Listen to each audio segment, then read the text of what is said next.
पिता और पुत्र और पवित्र आत्मा के नाम पर आमीन। सबों को जय यीशु।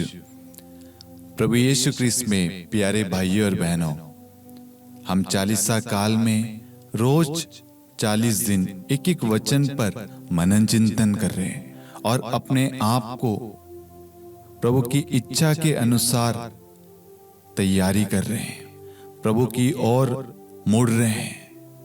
अपने सारे पापों को, बुराइयों को त्याग कर प्रभु जैसा व्यक्ति बनाना चाहता है, जैसा प्रभु की इच्छा है वैसा व्यक्ति, वैसा परिवार बनने के लिए अपने आप को तैयार कर रहे हैं।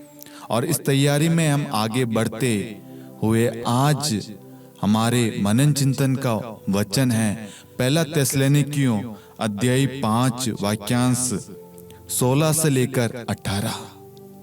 वचन इस प्रकार है, आप लोग प्रसन्न रहे, निरंतर प्रार्थना करते रहे, सब बातों के लिए ईश्वर को धन्यवाद दें, क्योंकि ईसा मसीह के अनुसार आप लोगों के विषय में ईश्वर की इच्छा यही है। Hallelujah, hallelujah.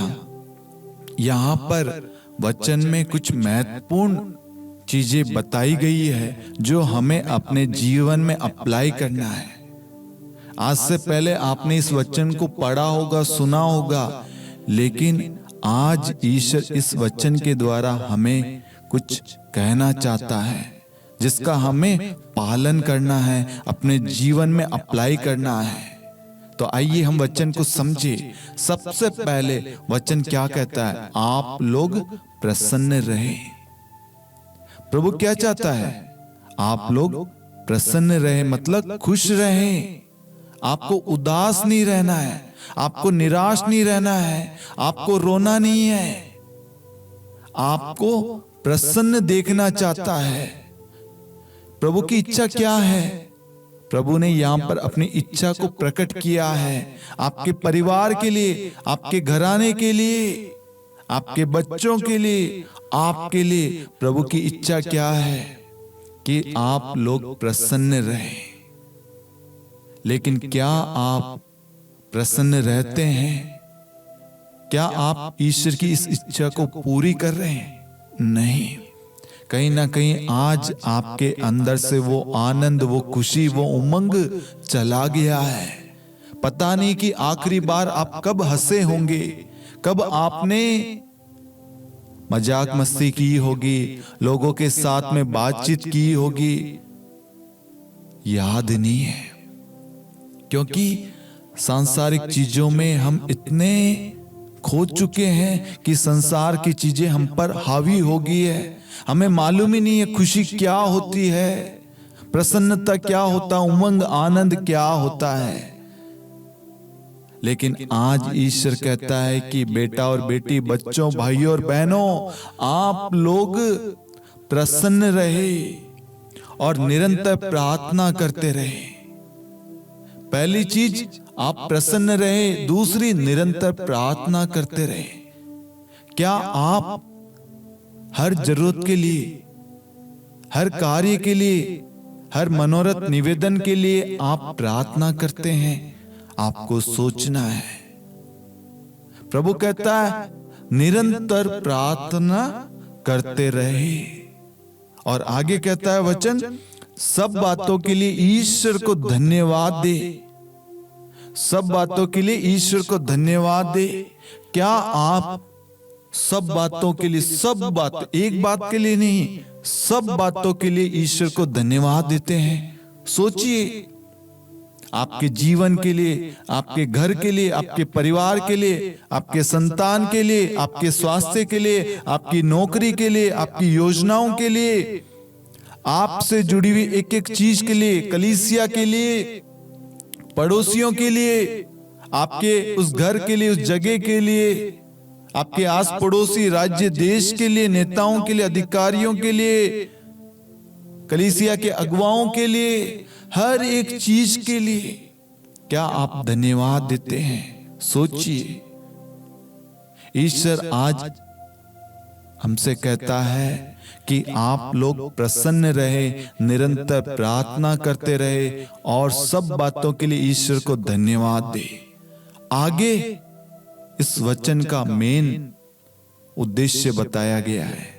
वचन में लिखा है, क्योंकि ईसा मसीह के अनुसार आप लोगों के विषय में ईश्वर की यही इच्छा है। ईश्वर की इच्छा क्या है? ईश्वर ने अपनी इच्छा यहां पर प्रकट की है। ईश्वर चाहता है आपसे कि आप ऐसा व्यक्ति बने जो खुश रहे, प्रसन्न रहे, जो परिवार में हमेशा मधुर शब्द, मधुर व्यवहार बनाए रखे, परिवार को जोड़े रखे और उस परिवार के लिए, अपने हर एक जरूरतों के लिए प्रार्थना करता रहे। परिवार की सुरक्षा के लिए, परिवार की जरूरतों के लिए, हर एक चुनौतियों के लिए, उसका सामना करने के लिए हमें निरंतर प्रार्थना करना है और हर समय, हर पल, हर एक चीज के लिए ईश्वर को धन्यवाद देना है। और ये ईसा मसीह के अनुसार आप लोगों के विषय में ईश्वर की इच्छा है। आज ईश्वर चाहता है कि हम उस ईश्वर की इच्छा को पूरा करें।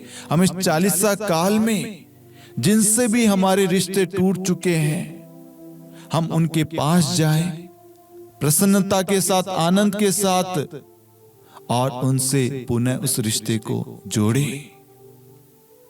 आप जिनसे बातचीत नहीं करते, आप उनके पास जाएं, उनसे बातचीत शुरू करें। आप जिनके लिए प्रार्थना नहीं करते थे, उन सभी के लिए प्रार्थना करना शुरू करें।